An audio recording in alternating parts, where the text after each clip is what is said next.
I've been using the Microsoft Office products for over 30 years, and 15 years ago I found myself retired and living half the year in a community where almost everyone else was retired and really didn't need to spend hundreds of dollars for new versions of Office when they could use a free program like OpenOffice at the time, or LibreOffice more recently, which does all the things that these products do, and they worked about the same as the older versions of Word and Excel, so it was easy for people to transition to them.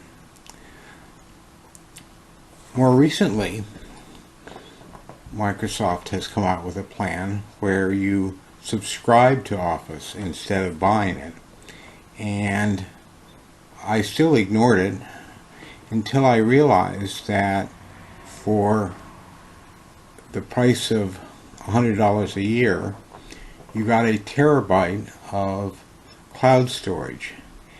And in another video we talk about cloud storage, but that's a very useful tool. Anyway, once you've paid that $100 a year, you get all of these products as well. And I right away started using Excel. I was annoyed with it in a couple of ways, but I eventually found ways around that problem. I use Word, but I don't use it very much anymore. Basically, I just use it for 1 or 2 page notes and memos and writing and so on. But more recently, I had a friend who had written quite a long document, and I convinced him he was much better off doing it in Word than in LibreOffice for several reasons, including the fact that it could automatically generate tables of contents and other things. But before we talk about that, let me give you some tips on the basic way I use Word. So here's a document in Word, and several things we'll see here. Notice that I'm viewing this in a window that is not full screen. Many of you who started using computers long ago tended to run everything full screen because the screens were fairly small and you needed all that space to work on that one program. But now computers are very powerful, and you can have dozens and dozens of windows open at once and jump from one to the other depending on what you need to do at the moment.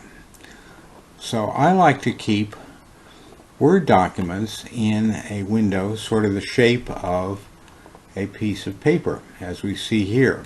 And that gives me lots of room over here for other windows to be exposed. They'll be hidden behind this window, but they'll be sticking out, and I can click right on them and jump to them immediately.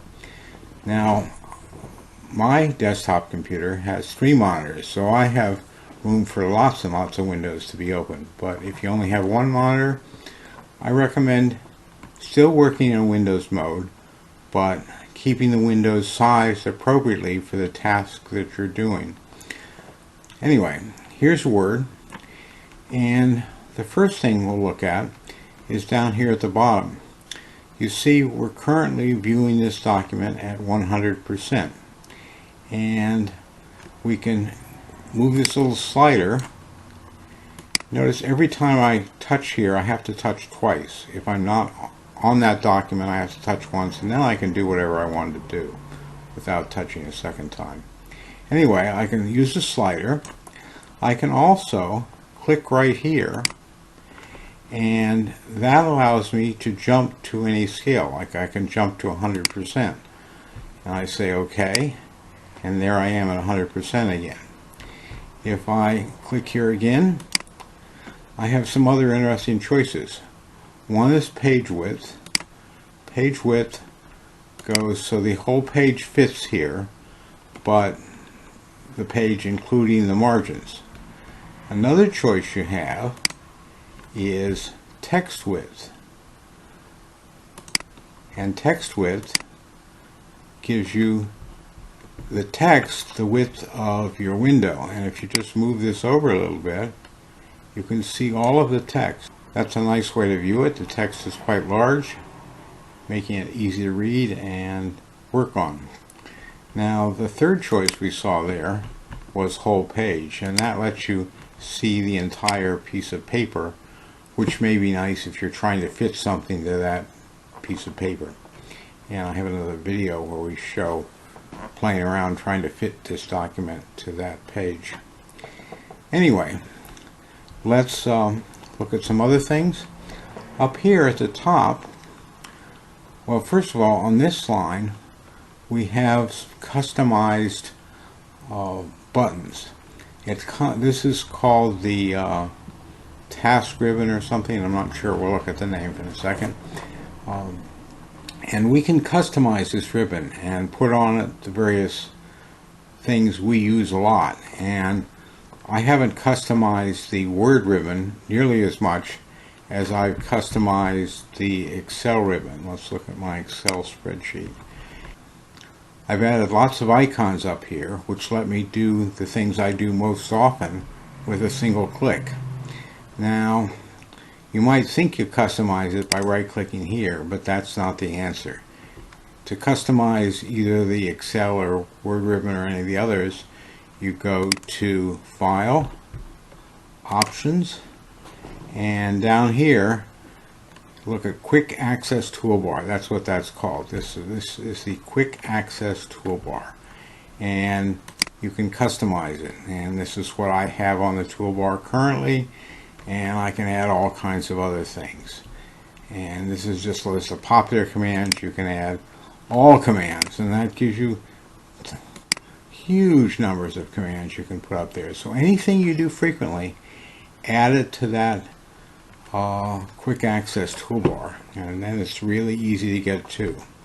So that's a good tip for both Word, Excel, and all the other Office products. I'm going to cancel out of this. We'll go back to Word. Another thing is right here we have all of the tabs to get to the various ribbons, and the Home tab is the one you want open most often. You notice every time I click it appears, and then if I do something it disappears again.